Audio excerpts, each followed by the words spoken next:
father changed my name to Harriet after my mother. And I adored my mother, and she had such a hard life with terrible suffering, but she never let that crush her loving spirit. Now my father, honest Ben, he was a big, strong gentleman, respected by everyone for his honesty. Now when I was 6 years old, I was taken from my mother, and I was hired out to a mean man named Cook, who sent me to watching his muskrat traps. And that meant that I had to wade through very, very cold water. And I grew very ill with the measles and bronchitis, and I grew near to dying. My mother persuaded Master Cronus to bring me back, and Cook sent me back saying, "That child is useless, lazy, and stupid." Thank you, sweetie. Now, when I was 24 years old, I fell in love with John Tubman. Now, ladies, he was a handsome devil of a man, and he asked me to be his wife. Now, at first, I said no because I was a slave, and if we had children, they would also be slaves. But John overcame my fears and my concerns with promises to one day set me free somehow. And so we were married by jumping over a broom. You see, there was no legal way for slaves to get married. We weren't allowed in the courthouses. And jumping over a broom was a West African custom and Ashanti tradition, which symbolized going over the threshold and into one's home and starting one's lives together. And for 4 years, we were happy. Well, except for the fact that John never understood what it meant to be a slave. Often I would wake up in terror screaming that I was being dragged away in chains. John would laugh at me and he would tease me, and once he even said to me, "If you ever try to escape, I will come after you and bring you back." Do y'all believe he meant it? Yeah? I don't know if John meant it or not, but I knew that when I had to leave, I dared not tell John in case he betrayed me. Then when I was 28, the Reverend Dr. Thompson had ordered me sold, and I resolved to leave. I did not tell John, and with no knowledge of the North, having heard that Pennsylvania was a free state, I walked away one night alone. My Quaker friend, the white lady who knew my story, I went there that night, and true to her word, she hid me in her attic. And she also told me about other hideaways, all heading north. Now, there was a song that my father sung for many years, "Follow the Drinking Gourd." Has anyone heard of it? Mm-hmm. My father sang that song in his father, and that song showed me the path that I should take out of my weary and hunted slaves to freedom. Now, 2 years after my escape, when I was already bringing slaves to freedom, I traveled back to Maryland for John because I missed him terribly, and I hoped that he would come and join me in the North. So I knocked on the door of our cabin.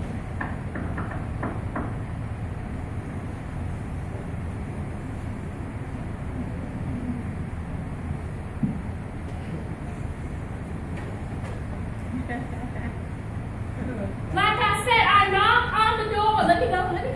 I knocked on the door of our cabin, and then some young woman answers the door. No, she did. Yes, she did.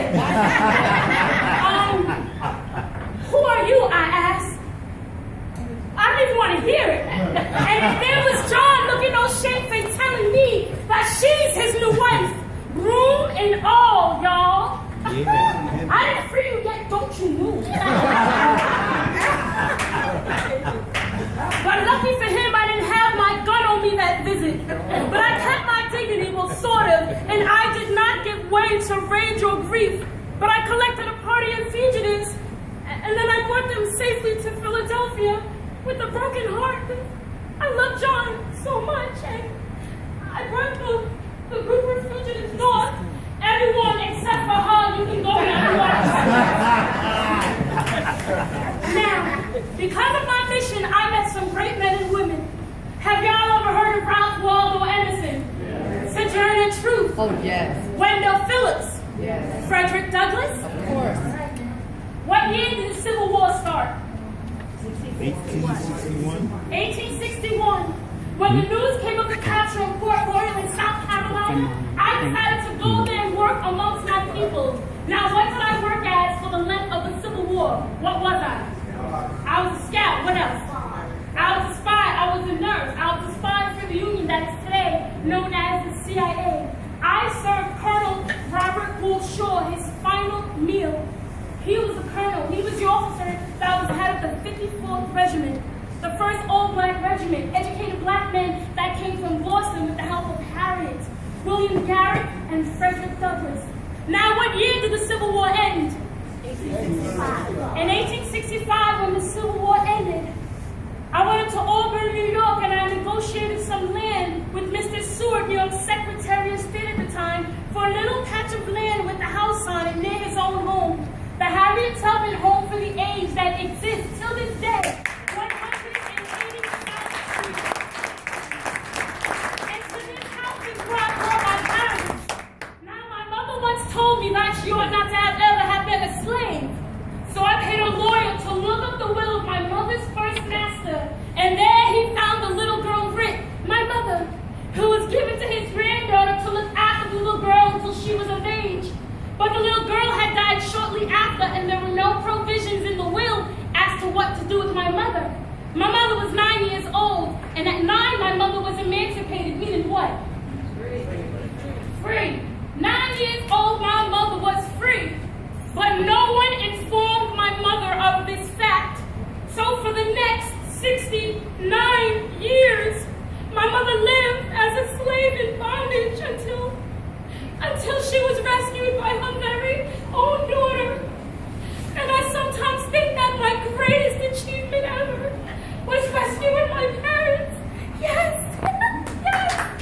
You see, my parents were older, and their life was simple, but praise the Lord, they were free. I could see them there in the morning, slowly walking by hand in hand on the other side of Jordan, safe and sound in the promised